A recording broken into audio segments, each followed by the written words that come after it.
Hello YouTube, this is a short video to kind of show how a 44-inch John Deere snowblower mounts to a type D110 John Deere tractor.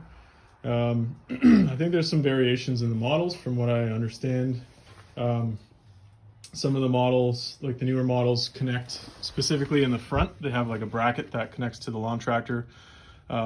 Whereas this one here, I'll show you the serial number, the model, that's it there.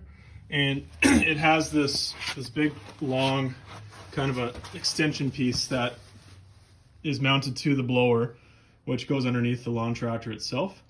Really simply how it's connected is it's connected right there. So that little bracket, I'll point to it.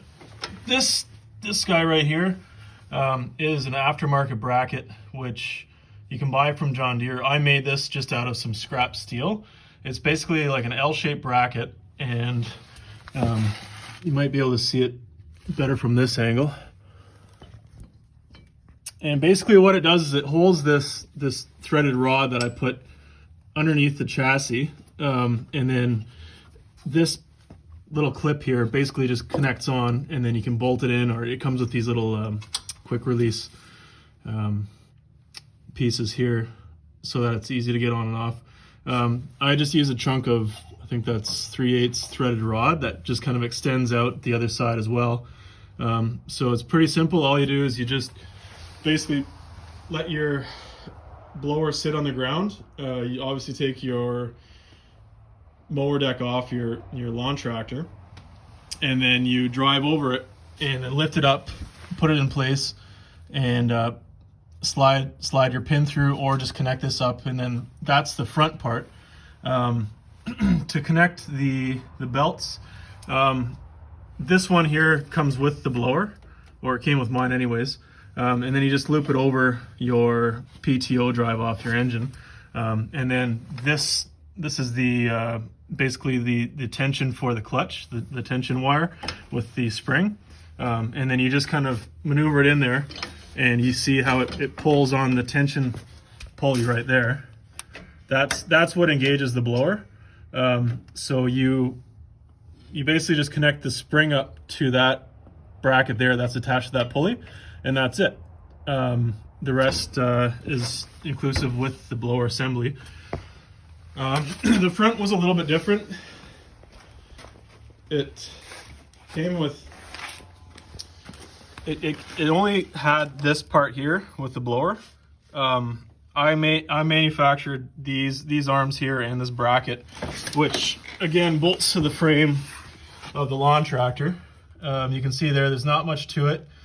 It's just a chunk of flat bar that I drilled a couple holes and bolted it.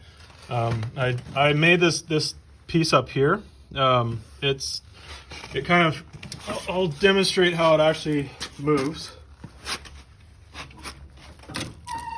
So you can see the bracket more or less pulls down on it and lifts up the blower. So you can either, like I said, you can buy it from John Deere. I got a quote for, I believe it was about $300 just for these brackets and that piece. So I figured I'd try and make it myself, and it wasn't too hard. It's not precision machinery. There's a lot of play. Like, this was just an arbitrary measurement. Same thing with the back. I kind of eyeballed these brackets here, and they worked. I mean, I think there's probably a plus or minus 1 inch tolerance. Like, it's not precision machinery, and it allowed me to mount it, and it works. If you were in a pinch, like say you bought a blower and you didn't have any of these brackets, you might even be able to do something like this, or just drill a hole in your frame here and wire between here and there. It's going to be hard to adjust the height, or sorry, the levelness on your blower, because there's basically two sides to this, and you set it on the ground. You set your height so that this is nice and level. So if you were to wire it and do something like that, it might be hard to get it precise. But anyways, this video may or may not be helpful. I'm just showing you what I did, and it didn't cost me anything.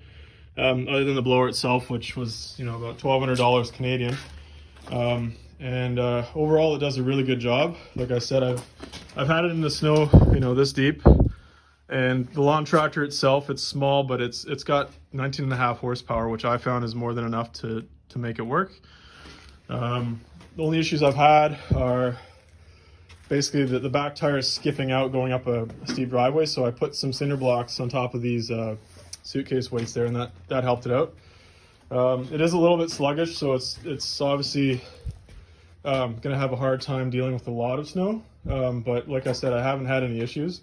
I have an ATV set up with a plow just kind of as a backup, and I find the snowblower does a far better job in terms of moving the snow, and it does a better job overall.